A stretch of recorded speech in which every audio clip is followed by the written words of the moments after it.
Hello students, welcome to Masters Concept Series. In the last lecture, we have studied about Aloha Protocol. Aloha Protocol में हमने देखा था कि अगर किसी भी स्टेशन के पास अगर फ्रेम आता है, then they will just transmit the frame in the channel without sensing the channel. Okay? इसका मतलब हुआ कि अगर simultaneously multiple स्टेशन ट्रांसमिट कर रहे हैं फ्रेम, तो in that case collision can be occurred. ठीक है? तो उस अलोहा के केस में सेंसिंग मैकेनिज्म नहीं होता है, but in the case of carrier sense multiple access we will see some sensing mechanism. So whenever any station will try to send the frame to the channel, first of all before transmission he will sense the channel. Okay, अगर channel idle है तो वो transmit करेगा, अगर channel busy है means other station is transmitting the frame, तो वो station जो है वो वेट करेगा और जब वो आइडल हो जाएगा तो ही वो अपना फ्रेम ट्रांसमिट करेगा. So this is the protocol in which station listen for a transmission and act accordingly are called carrier sense protocol. So a station senses the channel before it starts transmission. Okay, and if channel is busy, station is either wait or schedule back off, and if channel is idle, start transmission. और station continue to transmitting their frame in their entirety even दो. मतलब हुआ कि अगर मेरा frame मान लो 256 bite का है, ठीक है, अगर कॉलिजन होता है अगर चैनल में, तो इसमें क्या होता है कि सबसे पहले इसका फर्स्ट बिट कोलाइड करेगा. मान लो कि फ्रेम है, इसको हमने बिट के फॉर्म में लिखा है, ठीक है, तो जो कॉलिजन स्टार्ट होगा अगर फर्स्ट बिट भी कोलाइड हो जाता है तो still station will not stop transmission, station will transmit whole frame और whole frame जो है वो का collision हो जाएगा. ठीक है, ओके. सो ऑप्शंस इन CSMA में हम 3 ऑप्शंस देखते हैं कि पहला है 1 persistent, then non persistent and P persistent. 3 types हैं CSMA के. 1 persistent में क्या होता है, it is most greedy behaviour. ये ग्रीडी बिहेवियर होता है, इसका जो बिहेवियर है वो ग्रीडी है because it start transmission as soon as channel becomes idle. कि इसमें क्या है कि स्टेशन जो है वो कंटिन्यूसली चैनल को सेंस करता है और जैसे ही उसे दिखता है कि चैनल आइडल हो गया वैसे ही वो ट्रांसमिट कर देता है. It will not wait for any particular amount of time. हो सकता है कि some other is sending the frame during that period, तो वो वेट नहीं करता है और जैसे उसको आइडल दिखता है वैसे ही वो सेंड कर देता है. जैसे मान लो ये मेरा मीडियम है, this is my medium, okay, और ये इस पॉइंट तक मेरा जो चैनल है वो बिजी है. तो इन 1 persistent के केस में मेरा जो स्टेशन है वो कंटिन्यूसली सेंस करेगा और जैसे ही यहाँ पे इसको आइडल मिला वैसे ही वो ट्रांसमिट कर देगा. ठीक है, तो यहाँ क्या है कि इस केस में low delay and high collision rate हो सकता है. लो डिले मतलब है कि अगर जैसे ही चैनल आइडल मिला उसको वैसे उसने ट्रांसमिट कर दिया, इसके मतलब हुआ कि डिले काफ़ी कम है, लो है. और high collision rates, high collision rate का मतलब है कि मान लो कि अगर एक स्टेशन सेंस कर रहा है, suppose at the same time another station is also waiting, another station is also sensing this channel. ठीक है, और जैसे ही आइडल हुआ तो इस स्टेशन ने भी ट्रांसमिट कर दिया फ्रेम को. जैसे ही ट्रांसमिट हुआ देन कॉलिजन रेट इंक्रीज हो जाएगा क्योंकि यहाँ पे कॉलिजन हो जाएगा इस सिचुएशन में. So this protocol is called 1 persistent because if channel is idle then station transmit frame with probability of 1. मतलब कि ऐसा कोई चांस नहीं है कि वो सेंड ना करे. 1 persistent का मतलब हुआ प्रोबेबिलिटी 1. प्रोबेबिलिटी 1 का मतलब हुआ कि there is no chance to not send the frame. Means अगर मान लो प्रोबेबिलिटी P = 1 है सेंड करने का, तो 1 - P इसका मतलब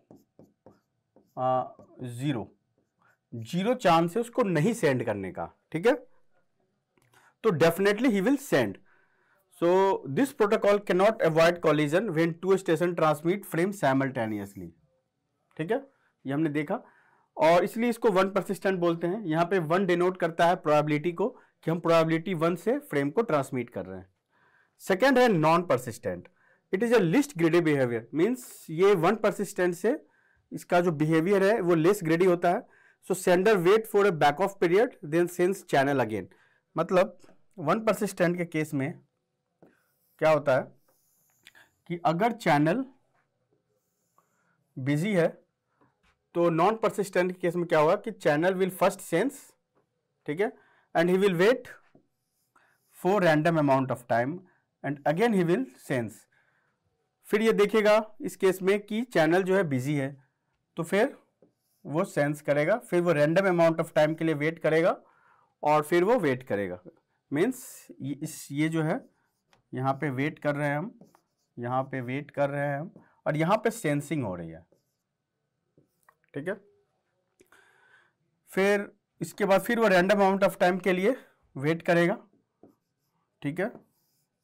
यहाँ पे उसको दिखेगा कि चैनल जो है वो आइडल है, तो जैसे दिखेगा चैनल आइडल है तो वो अपना फ्रेम ट्रांसमिट करेगा, राइट। तो हम यहाँ क्या देख रहे हैं कि यहाँ पे वो रैंडमली वो वेट कर रहा है, ठीक है। और अगर यहाँ पे चैनल आइडल भी था, इस केस में भी मेरा जो है स्टेशन जो है वो ट्रांसमिट नहीं कर रहा है फ्रेम। इसका मतलब है कि इसका जो है high delay and low collision rate. High delay क्यों है? क्योंकि अगर मेरा चैनल भी आइडल था, still station is not sending the frame, तो वो यूटिलाइज नहीं हुआ, डिले रेट इंक्रीज हो गया बट कॉलिजन रेट डिक्रीज हो गया। क्योंकि साइमल्टेनियस के केस में क्या होगा, अगर मान लो कि इस पॉइंट पे अगर कोई स्टेशन वेट कर रहा होगा, ठीक है, कोई अदर स्टेशन होगा जो कि वेट कर रहा होगा इन सिमिलर मैनर, जैसे मान लो कि इस पॉइंट पे वो अगर मान लो सेंस किया होगा, इसको दिखा होगा कि चैनल आइडल नहीं है, then he will wait, then again he will sense here, ठीक है। यहाँ तक ये वेट करेगा, ये दूसरा स्टेशन है, ठीक है, ये यहाँ से यहाँ तक वेट किया, ठीक है। फिर यहाँ से यहाँ तक वेट, जैसे ही इसको दिखा यहाँ चैनल आइडल, तो इसने ट्रांसमिट कर दिया क्योंकि चैनल यहाँ पे आइडल है, ठीक है। तो यहाँ पे डिले रेट लेस है, कॉलिजन रेट लेस है कंपेयर टू वन परसिस्टेंट। अब मैं यहाँ रैंडम अमाउंट ऑफ टाइम के लिए क्यों बोल रहा हूँ? रैंडम अमाउंट ऑफ टाइम के लिए ये वेट करेगा। रैंडम अमाउंट ऑफ टाइम के लिए वेट करने का मतलब है कि अगर मान लो फिक्स अमाउंट ऑफ टाइम के लिए वो वेट करता है, जैसे कि ये दोनों स्टेशन मैंने जो एग्जांपल लिया है, this is station 1 and this is station 2, ठीक है। ये स्टेशन 1 और स्टेशन 2 अगर same fix amount of time के लिए वो अगर सेंस करता है, इसका मतलब जिस मोमेंट पे ये सेंस कर रहा है उसी मोमेंट पे ये भी सेंस करेगा, फिर सेम टाइम के बाद ये भी सेंस कर रहा है, ये भी सेंस कर रहा है। इससे क्या होगा कि जब ये सेंड करना स्टार्ट करेगा तो ये भी सेंड करना स्टार्ट कर देगा, ठीक है। इसीलिए अगर मान लो कि fix amount of time 2 millisecond पे वो सेंस कर रहा है, एवरी 2 मिलीसेकंड पे सेंस कर रहा है, जैसे उसको फ्री मिलेगा तो वो दोनों साइमल्टेनियसली सेंड कर देगा। इसलिए हम यहाँ रैंडम अमाउंट ऑफ टाइम लेते हैं कि मोस्ट प्रोबेबली स्टेशन 1 जो है मान लो 2 मिलीसेकंड पे सेंस कर रहा होगा, कभी 3 मिलीसेकंड पे कर रहा होगा। मतलब कि ये मान लो वेटिंग टाइम यहाँ 2 है, यहाँ वेटिंग टाइम मान लो 3 है, यहाँ वेटिंग टाइम मान लो 5 है, ठीक है। तो इससे क्या होगा कि दोनों का जो वेटिंग पीरियड है वो सिमिलर नहीं होना चाहिए। अगर सिमिलर होगा तो चांसेज है कॉलिजन होने का। That's why we use random amount of time, कि रैंडम अमाउंट ऑफ टाइम के लिए वो वेट करता है और फिर वो स्टार्ट करता है sending the frame, okay. So इस केस में क्या होता है, high delay and low collision rates. Third one है P persistent, its greediness is adjustable. So ये जो CSMA का ऑप्शन है, इसमें क्या होता है कि हम स्लॉटेड चैनल में फ्रेम्स को ट्रांसमिट करते हैं। जैसे sender wait till channel becomes idle, transmit with priority P और wait another, delay and collision rates are balanced. See इसमें क्या होता है कि जब तक चैनल मेरा बिजी है, हम इसमें स्टेशन जो है वो कंटिन्यूअसली सेंस करता है उस बिजी चैनल को, ठीक है। जैसे ही उसका जैसे चैनल आइडल मिलता है, देन इसका मतलब है कि अब इस प्रोटोकॉल के अकॉर्डिंग ही विल इधर transmit the frame with probability p और he will wait for next slot, ठीक है। मतलब वो नहीं करेगा ट्रांसमिट। जैसे p परसिस्टेंट के केस में हम देखते हैं कि ये मान लो मेरा चैनल है, ठीक है। ये मेरा चैनल यहाँ पे बिजी है, यहाँ मेरा स्टेशन है कंटिन्यूअसली ये सेंस कर रहा है p परसिस्टेंट के केस में, ठीक है। Now here channel is idle. अब इस पॉइंट पे स्टेशन जो है p प्रोबेबिलिटी से या तो वो सेंड करेगा p is less than equal to 1 और it will wait for q probability, means it will wait for second slot. अगर सेकेंड स्लॉट उसको आइडल मिलता है तो यहां भी वो p प्रोबेबिलिटी से वो ट्रांसमिट करेगा इस स्लॉट में, या he will wait for next slot, ठीक है। तो इस मेथड से p परसिस्टेंट के केस में मेरा स्टेशन जो है वो ट्रांसमिट करता है। तो इस केस में क्या है कि delay and collision rates are balanced, ठीक है। तो ये क्या है कि दोनों का कंबाइंड इफेक्ट है, मतलब इसमें ना तो ज्यादा डिले है ना ही ज्यादा कोलिजन रेट है, इट्स अ बैलेंस्ड प्रोटोकॉल, ठीक है। Now will come to collision detection. Collision CSM में हमने देखा कि जो भी हम फ्रेम सेंड कर रहे हैं वो एंटायरिटी में सेंड हो रहा है। मींस अगर मेरा फ्रेम जो है, मेरा फ्रेम का जो फर्स्ट बीट है, फर्स्ट बीट अगर कोलिजन हो जाता है तो फर्स्ट बीट कोलाइड होता है, तब भी हम एंटायर फ्रेम हम सेंड कर देते हैं, ठीक है। और all frames, whole frames is corrupted, ठीक है। इससे क्या प्रॉब्लम होता था, हमारा टाइम वेस्ट होता था, सीएसएमए के केस में टाइम वेस्ट होता था, फिर बैंडविड्थ वेस्ट होता था, बैंडविड्थ वेस्टेड, ठीक है। तो इससे हमें इस प्रॉब्लम को ओवरकम करने के लिए we have to detect the collision. Previous case में हम डिटेक्ट नहीं कर रहे थे, जस्ट हम फ्रेम सेंड कर दे रहे थे। अगर कोलिजन हो गया तो, अगर वो कोलाइड हो गया तो we are not able to detect कि मेरा जो है कोलिजन हुआ, मेरा फ्रेम जो है डिस्ट्रॉय हुआ है कि नहीं। बट यहाँ पे डिटेक्शन के केस में क्या होता है कि when a node performs collision detection it ceases transmission as soon as it detects collision. जैसे ही कोलिजन होता है, फर्स्ट बिट जैसे ही मेरा करप्ट होगा, जैसे ही कोलाइड होगा, वैसे ही सोर्स नोड को पता चल जाएगा कि डिटेक्ट हुआ, कोलिजन हुआ है, and he will cease the transmission, means वो ट्रांसमिशन स्टॉप कर देगा, ठीक है। जैसे मान लो ये मेरा कंप्यूटर सिस्टम है, ठीक है। This is connected with a channel,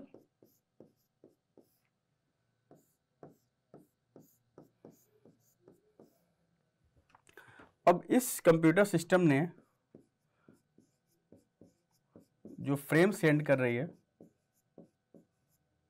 और ये कंप्यूटर सिस्टम इस मोमेंट पे देख रहा है कि चैनल आइडल है, ठीक है। तो इस मोमेंट पे वो फ्रेम सेंड कर सकता है। अगर ये फ्रेम अगर यहां आ जाता है इसके इंटरफेस पे, तो यहां देखिएगा कि चैनल इज नॉट आइडल, तो he will wait for the transmission. जब चैनल आइडल हो जाएगा, ठीक है। सिमिलरली अगर फ्रेम यहां तक आता है तो ये स्टेशन, मतलब station, this is station 1, this is station 2 and this is station 3। इस इंटरफेस पे आता है, इस स्टेशन 3 के इंटरफेस पे आता है अगर फ्रेम, तो ये चैनल, ये स्टेशन 3 सेंस करेगा कि हाँ channel is not idle, he will not transmit the frame, ठीक है। लेकिन प्रॉब्लम क्या है कि जैसे ही ये फ्रेम यहां तक आएगा, इस पॉइंट पे आएगा, ठीक है, इस पॉइंट पे यहाँ से ट्रांसमिट हुआ, यहाँ पर तक रिसीव हुआ, ठीक है। अब वो यहाँ इस इंटरफेस तक आने ही वाला है, उससे कुछ मिली सेकेंड या जो भी पर्टिकुलर टाइम पहले station 2 will transmit the frame.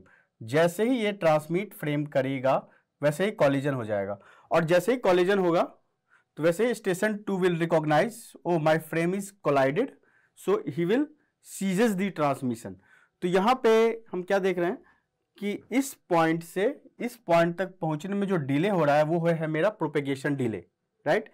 और प्रोपेगेशन डिले जितना ज्यादा कम होगा, मींस जितना लोअर होगा, कॉलिजन डिटेक्शन उतना सक्सेसफुल होगा, राइट। अगर मेरा प्रोपेगेशन डिले अगर हाइयर होगा, ठीक है, प्रोपेगेशन डिले मेरा ज्यादा होगा, मींस यहां से यहां तक पहुंचने में फ्रेम को अगर ज्यादा टाइम लगेगा, इसका मतलब है कि स्टेशन 2 विल सेंस, और उसको टाइम मिल जाएगा स्टेशन 2 को सेंस करने के लिए और डिसीजन लेने में कि हाँ अभी तक मेरे पास फ्रेम रिसीव नहीं हुआ है, इसका मतलब है कि चैनल आइडल है, तो वो फ्रेम ट्रांसमिट कर देगा। अगर प्रोपेगेशन डिले लोअर होगा तो स्टेशन 2 को इमीडिएटली पता चल जाएगा कि चैनल जो है वो आइडल नहीं है, वो चैनल बिजी है, ही विल नॉट ट्रांसमिट, ठीक है। तो इसका मतलब है कि किसी भी स्टेशन को कैसे पता चलेगा कि डिटेक्शन हुआ है, कितना टाइम उसको लगेगा कि उसको पता चल जाए कि कि मेरा अब जो अभी इसको डिटेक्शन में कितना टाइम लगेगा, ठीक है। तो सोर्स स्टेशन को कितना टाइम लगेगा डिटेक्ट करने में कि his frame is collided with station 2 frame, ताकि वो अपना जो है वो जो ट्रांसमिशन है वो स्टॉप कर दे। तो वो जो है, मान लो कि ट्रांसमिशन टाइम है टी है ट्रांसमिशन टाइम, जिसको हम फ्रेम टाइम भी बोल सकते हैं, कि किसी भी फ्रेम को ट्रांसमिट करने में जितना टाइम लगता है which is called a frame time और ट्रांसमिशन टाइम। और मान लो प्रोपेगेशन डिले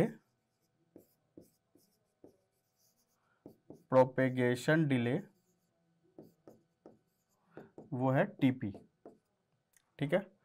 तो इसका मतलब है कि अगर यहाँ कॉलिजन हुआ तो यहाँ से यहाँ तक जाने में टीपी टाइम, फिर यहाँ से यहाँ तक आने में टीपी टाइम, ठीक है।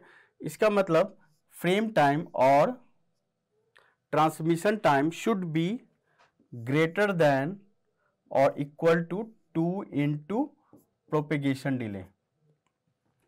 अगर इतना टाइम लगता है तो क्या होगा कि frame will stop their transmission, ठीक है, अगर कोई भी कॉलिजन वहां होता है तो, ठीक है। अपने होल फ्रेम को वो एंटायरली ट्रांसमिट नहीं करेगा, ठीक है, क्योंकि मिनिमम है 2 इंटू टीपी। इससे ज़्यादा टाइम लगा तो स्टेशन जो है ज़्यादा से ज़्यादा टाइम सेव कर लेगा, ज़्यादा से क्योंकि फुल्ली वो फ्रेम ट्रांसमिट नहीं करेगा अगर टीटी जो है लार्जर देन 2 इंटू टीपी होता है तो, right. Okay, well we will see few example based on CSMA CD. So consider a CSMA CD network that transmits data at a rate of 100 Mbps.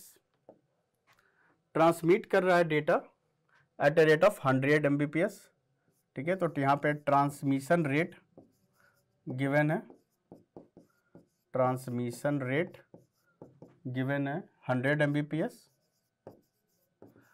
100 Mbps का मतलब 10 to the power 8 bits per second over a 1 kilometre cable with no repeaters. यहाँ पे distance given है, 1 kilometre, ठीक है। If the minimum frame size required for this network is 1250 bytes, यहाँ frame size क्या है, फ्रेम साइज है 1250 bytes, ठीक है। Then what is the signal speed in the cable, means speed या स्पीड पूछ रहा है यहाँ पे, ठीक है। सिग्नल स्पीड क्या होगा, तो हमने एक वहां कंडीशन देखा था कि transmission time should be greater than equal to 2 multiplied by TP। Transmission time क्या होता है? Frame length divided by bandwidth, this is greater than equal to 2 multiplied by TP। Propagation delay क्या होता है? S equals to VT, T equals to S by V, means distance divided by signal speed.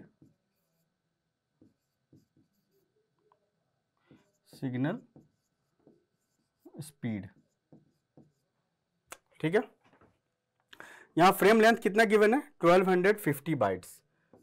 1250 bytes divided by bandwidth मेरा है transmission rate 10 to the power 8 bits per second. इस bytes को हम bit में convert कर देते हैं।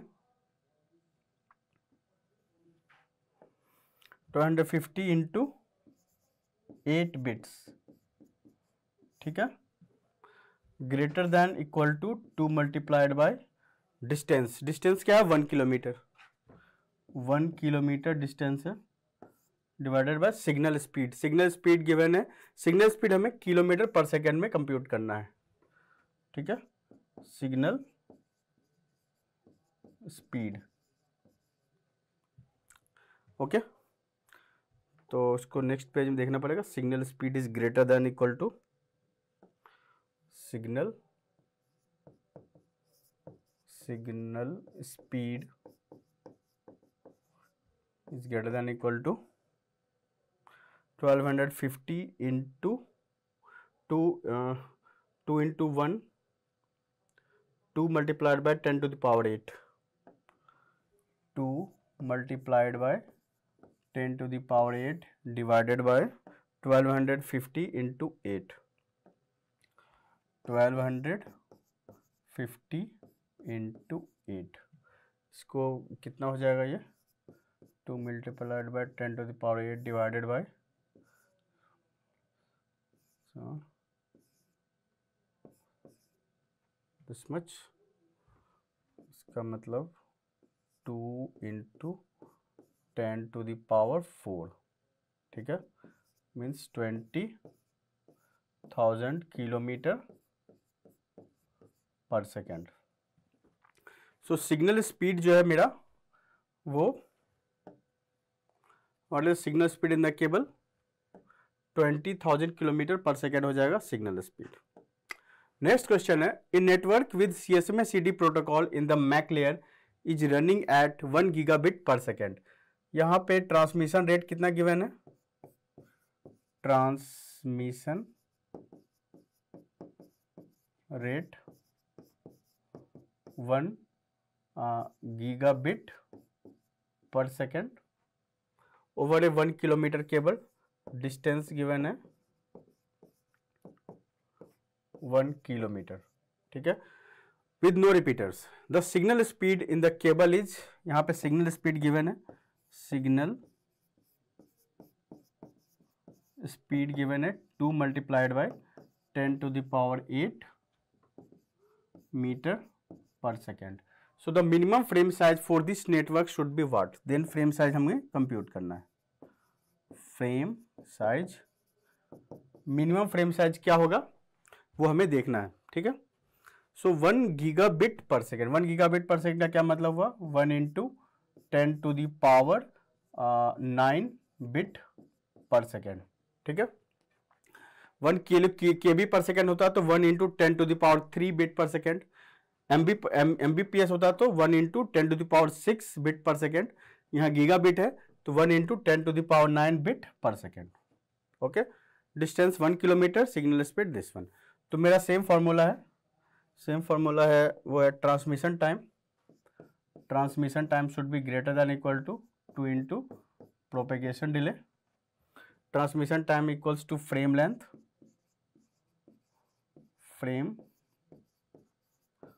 Length divided by bandwidth